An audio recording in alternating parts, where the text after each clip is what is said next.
अस्सलाम वालेकुम दोस्तों साथियों, आयो आहियां मां जुमन चीनी लाइ थोरो नेचर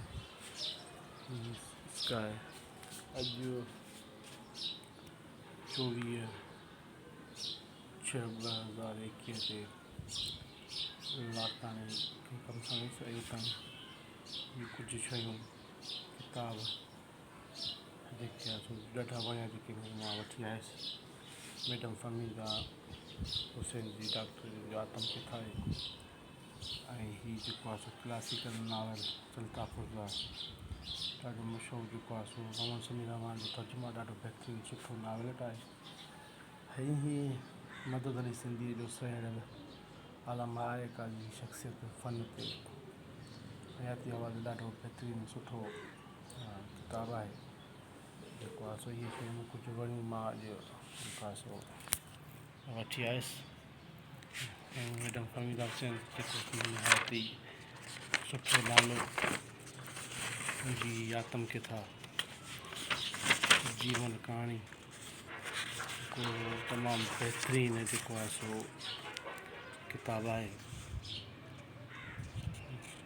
मैडम जो भिटाईअ ते बि ॾाढो सुठो कमु थियल आहे जेको आहे उन भिटाई ते औरतुनि जे हवाले खां ॾाढो बहितरीनु कमु।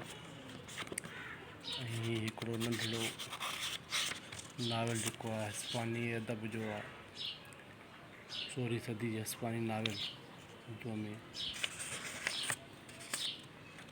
हीअ तमामु शइ इन जी तारीफ़ मां ॿुधंदो आयुसि मुख़्तलिफ़ इदारनि सां वटां जेको आहे सो। ऐं हीअ बि हिकिड़ो बहितरीनु किताबु मूंखे जेको आहे सो आयो। मां चयो इहो बि जेको आहे सो वठिजे। आलमा काज़ी जिन जी शख़्सियत ते आलमा काज़ी साहिब मूंखे ॾाढो सुठो हुन ते मूं वटि किताब आहिनि तमामु घटि हुन हुया, पर हीअ हिकिड़ी जेको आहे सो सुठी शइ मूंखे हथु अची वई त मां चयो त हीअ वठिजे। लाड़काणो सिंधी का जो आहे कामरान शेख साहब, सिंधी का न सॉरी पर पीकाक ऐं सिंधी का पीकाक ॿिनि वटि जो आहे किताब घर। त हीअ जेको आहे सो किताब मूंखे 50% जॾहिं हिन जी क़ीमत 1400 रुपया आहे जेको मूंखे अधु क़ीमत ते हुन दोस्त ॾिनो। ऐं हीअ मैडम जो बि जेको आहे सो 1500 रुपया जेको 750 अधु 50% ॾिनो। हिन ते जेको आहे सो दोस्त